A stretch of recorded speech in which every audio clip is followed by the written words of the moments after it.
Shalom Bapak Ibu Saudara yang terkasih dalam nama Tuhan Yesus. Di sini saya akan menjelaskan pemaparan tentang analisis latar belakang dan ajaran teologi surat Yudas.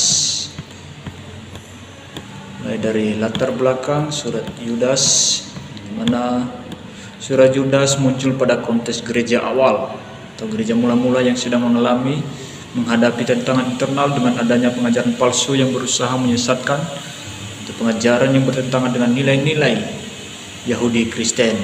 Dari sini bisa disimpulkan bahwa penulis surat ini memiliki latar belakang yang kuat tentang Yahudi. Dalam Yudas 1 ayatnya yang ke-9 memberikan penjelasan bahwa adanya pemahaman tentang literatur Yahudi, membahas tentang Mikhail dan pertengkarannya dengan iblis mengenai mayat Musa yang tidak dapat ditentukan dalam perjanjian lama yang ditemukan. Tetapi dikenal dalam tradisi pembaca masa itu. Hal ini menunjukkan bahwa penulisan surat Yudas ini ditulis pada masa kanon kitab suci belum terbentuk dengan sempurna. Surat Yudas merupakan surat yang pendek tetapi isinya cukup jelas dengan gaya bahasa sastra yang sangat baik dan retorik dan penggunaan kosakata yang sangat jarang digunakan pada saat itu. Penulis surat Yudas. Surat Yudas ditulis oleh Yudas, hamba Yesus Kristus, dan saudara Yakobus. Di dalam Yudas pasal 1 ayat 1 jelas dikatakan di sana. Yudas juga adalah saudara Yesus Kristus sebagaimana dituliskan dalam Matius 13 ayatnya yang ke-20 yang 55 yang menyatakan demikian. Bukankah ia ini anak tukang kayu? Bukankah ibunya bernama Maria dan saudara-saudaranya Yakobus, Yusuf, Simon, dan Yudas? Kemungkinan besar bahwa Yudas yang menulis surat ini adalah saudara tiri dari Yesus Kristus. Terus mengenal tempat dan waktu penulisan surat Yudas. Tempat penulisan surat ini sulit untuk ditentukan dengan pasti. Pada abad ketiga surat Yudas diedarkan secara luas, di mana surat ini dikutip oleh Clemens dan dari Alexandria, itu dari Mesir, dan Tertullianus, itu dari Afrika Utara, sebagai kitab suci.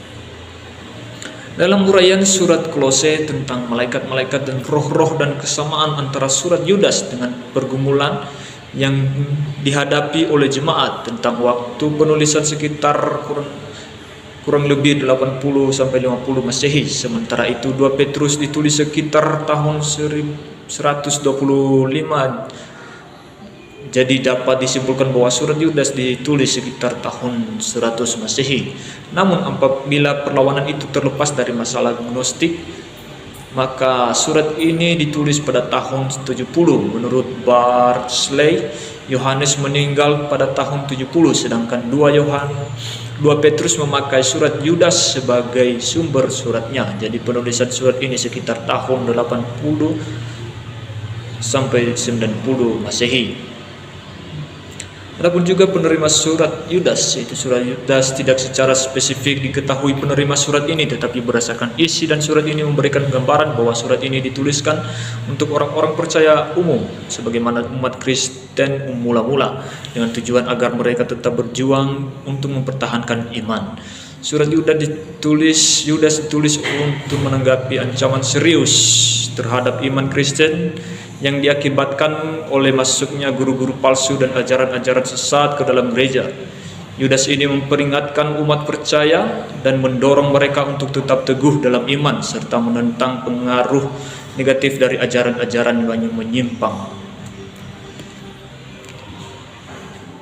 Adapun juga tujuan penulis surat Yudas ini yaitu dibuat tidak ada sangkut pautnya dengan gnostik, tetapi melawan ajaran sesat yang liar. Jadi surat ini bertujuan untuk memberikan peringatan kepada para penyesat yang mengadakan infiltrasi atau penyusupan ke gereja. Orang-orang ini telah menyelewengkan karunia Tuhan dengan nafsu duniawi. Orang-orang ini akan dihukum dan dimusnahkan seperti orang tidak percaya pada waktu keluaran dari Mesir, dan menentang ajaran sesat, memperingatkan terhadap pengikut dan yang mengelilingi dan melenceng, menguatkan komitmen teologis ortodoksi. Yudas juga menuliskan surat ini untuk menulis suatu penjelasan mengenai iman di mana semua orang Kristen mengambil bagian di dalamnya. Tetapi tugas itu dikesampingkan karena munculnya orang-orang yang tingkah laku dan pemikiran mereka merupakan ancaman bagi gereja Kristen.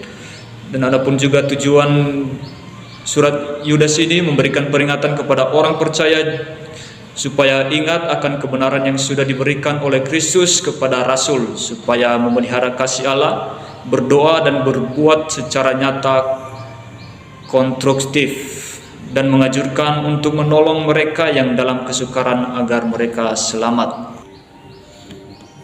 Garis besar surat Yudas. Yang pertama itu pembukaan dan salam yang terdapat di dalam ayatnya yang 1 sampai 2. Dan tentangan untuk berpegang teguh pada iman, peringatan terhadap pembalasan Allah atas ketidakadilan pada masa silam, doa saudara-saudara palsu, kegunaan nubuat Henok, penawar Kristen, dan puji-pujian terakhir. Terus ajaran teologinya yaitu pentingnya bertahan dalam iman yang benar. Kitab Yudas mengingatkan akan adanya orang-orang yang menyusup dan menyebarkan ajaran sesat. Oleh karena itu, ia mendesak umat percaya untuk tetap teguh dalam iman yang benar yang didasarkan pada pengajaran para rasul. Terus yang kedua, penghakiman Allah. Kitab Yudas memberikan peringatan tentang penghakiman Allah yang akan menimpa mereka dan menyimpang dari ajaran yang benar, yang mengutip perkataan Henok yang mengatakan bahwa Tuhan akan menghakimi mereka yang telah menyimpang dari ajaran yang benar. Yang ketiga, pentingnya memelihara diri dalam kasih Allah. Yudas menasihati para anggota gereja untuk memelihara diri mereka dalam kasih Allah. Hal ini berarti hidup dalam ketaatan kepada Allah, menolak ajaran sesat, dan tetap setia dalam iman. Terus yang keempat, penantian kedatangan Kristus. Kitab Yudas juga menggarisbawahi penantian akan kedatangan Kristus kembali. Umat percaya dihimbau untuk terus hidup dalam kedamaian, kesucian, dan penantian akan kebangkitan terakhir. Yang terakhir, belas kasihan dan pengampunan. Meskipun menegaskan penghakiman, kitab Yudas juga menekankan pentingnya belas kasihan dan pengampunan terhadap mereka yang masih berjuang dalam kebenaran.